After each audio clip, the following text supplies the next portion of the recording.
तर नमस्कार मित्रांनो, स्वागत आहे तुमचं हवामान अपडेट्स या यूट्यूब चॅनलवरती। मित्रांनो, राज्यातील काही भागांमध्ये आपल्याला पावसाला सुरुवात देखील झालेली आहे। काही ठिकाणी मध्यम होत आहे तर काही ठिकाणी आपल्याला अक्षरशः ढगफुटी सदृश पाऊस झोडपून काढत आहे। वाऱ्याची तीव्रता देखील आपल्याला पाहायला मिळत आहे। पावसासोबत वाऱ्याचं व विजेच्या कडकडाटासह मोठं संकट देखील आपल्याला पाहायला मिळत आहे, कारण की वाऱ्याचा धोका जे आहे ते आपल्याला मोठ्या प्रमाणात पाहायला मिळतोय। सध्या स्थितीला मॉडेलनुसार जर आपण पाहू शकता, वाऱ्याची तीव्रता आपल्याला पाहायला मिळत आहे। मोठ्या प्रमाणामध्ये आपल्याला गारांची शक्यता देखील आपल्याला पाहायला मिळत आहे। सध्या स्थितीला जर पाहिलं तर आता मुसळधार पावसाची तीव्रता अजून 1 ते 2 तासांमध्ये आपल्याला वाढताना पाहायला मिळत आहे। राज्यातील बहुतांश भागांमध्ये आपल्याला जोरदार पावसाची शक्यता पाहायला मिळते। सध्या स्थितीला बऱ्याच ठिकाणी आपल्याला पावसाला सुरुवात देखील झालेली आहे। सविस्तर अंदाज जाणून घेणार आहोत मित्रांनो। तत्पूर्वी तुम्हाला विनंती आहे, तुम्ही व्हिडिओ पाहतायत परंतु आपल्या चॅनलला काय सबस्क्राइब करत नाहीत, त्यामुळे आता चॅनलला सबस्क्राइब करून घ्या व व्हिडिओला एक लाईक देखील नक्की करून घ्या मित्रांनो। तसेच तुम्ही हा व्हिडिओ कोणत्या लोकेशनवरून पाहतायत ते देखील आम्हाला कमेंट करून नक्की कळवा, म्हणजे आपण येणाऱ्या व्हिडिओमध्ये तुमच्या भागाचा देखील आढावा घेत असतो। तर मित्रांनो, सविस्तर अंदाज बघायचा झाला तर आपण जसं की स्क्रीनवरती बघू शकताय, पंढरपूरच्या भागात आपल्याला पावसाला सुरुवात झालेली आहे। तर जतच्या भागामध्ये देखील सांगोलाचा भाग असेल, मुसळधार पावसाने धुमाकूळ घातलेला आहे। टासेगाव, कराड, विटा या भागामध्ये सुद्धा आपल्याला मुसळधार पाऊस सुरू आहे।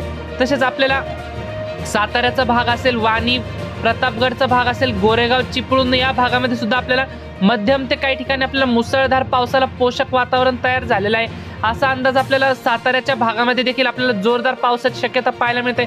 फलटणमध्ये देखील आपल्याला शेतकऱ्यांनी सतर्क राहावे। पावसासोबत आपल्याला या ठिकाणी विजांचं देखील संकट आपल्याला पाहायला मिळणार आहे। वाऱ्याची तीव्रता देखील आपल्याला मॉडेल सध्या दाखवत आहे। तसेच मित्रांनो, जसं की बघू शकताय, सासवड, लवासा, गोरेगाव, पुणेचा भाग आहे, बसमतचा भाग आहे, चाकण या भागात देखील आपल्याला मध्यम ते काही ठिकाणी आपल्याला मुसळधार ते काही ठिकाणी आपल्याला अतिवृष्टीचा इशारा देण्यात येत आहे। खोपोली, अलिबाग या भागात सुद्धा आपल्याला मुंबईपर्यंत पावसाळी वातावरण सरकलेलं आहे। तसेच जुन्नर, मंचरच्या भागात देखील मुसळधार पाऊस सुरू आहे।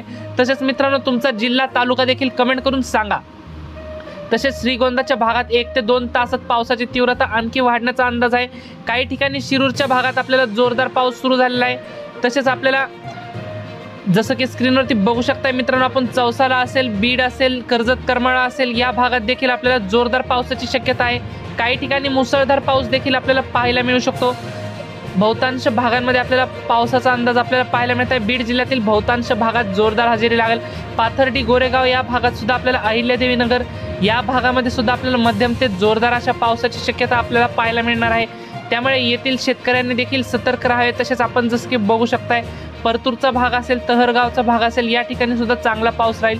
पानेवाडीच्या भागात देखील पावसाची शक्यता आहे। जालना जिल्ह्यात देखील पावसाळी वातावरण पाहायला मिळत आहे। तसेच पिंपरी, कुचखेडचा भाग असेल, अंबड, पाचोडचा भाग असेल, वडीगोद्रीचा भाग असेल या पट्ट्यात देखील आपल्याला मध्यम ते काही ठिकाणी जोरदार पावसाची शक्यता आपल्याला जी आहे ती पाहायला मिळत आहे। तसेच जसं की आपण पाहू शकताय, परभणीच्या भागाकडे देखील आपल्याला पावसाळी वातावरण सक्रिय होत आहे। परभणी, परळीच्या भागात लवकरच पावसाला सुरुवात होणार आहे। गंगाखेडचा देखील समावेश आपल्याला पाहायला मिळत आहे। मध्यम ते जोरदार पावसाचं आगमन या भागात मित्रांनो आपल्याला पाहायला मिळत आहे। तर मित्रांनो, सर्व शेतकऱ्यांनी सतर्क राहावे, सावधान राहावे। तर मित्रांनो, ही होती हवामानाबद्दल छोटीशी माहिती आवडल्यास आपल्या चॅनलला सबस्क्राईब नक्की करा। धन्यवाद। तर भेटूयात पुढच्या व्हिडिओमध्ये।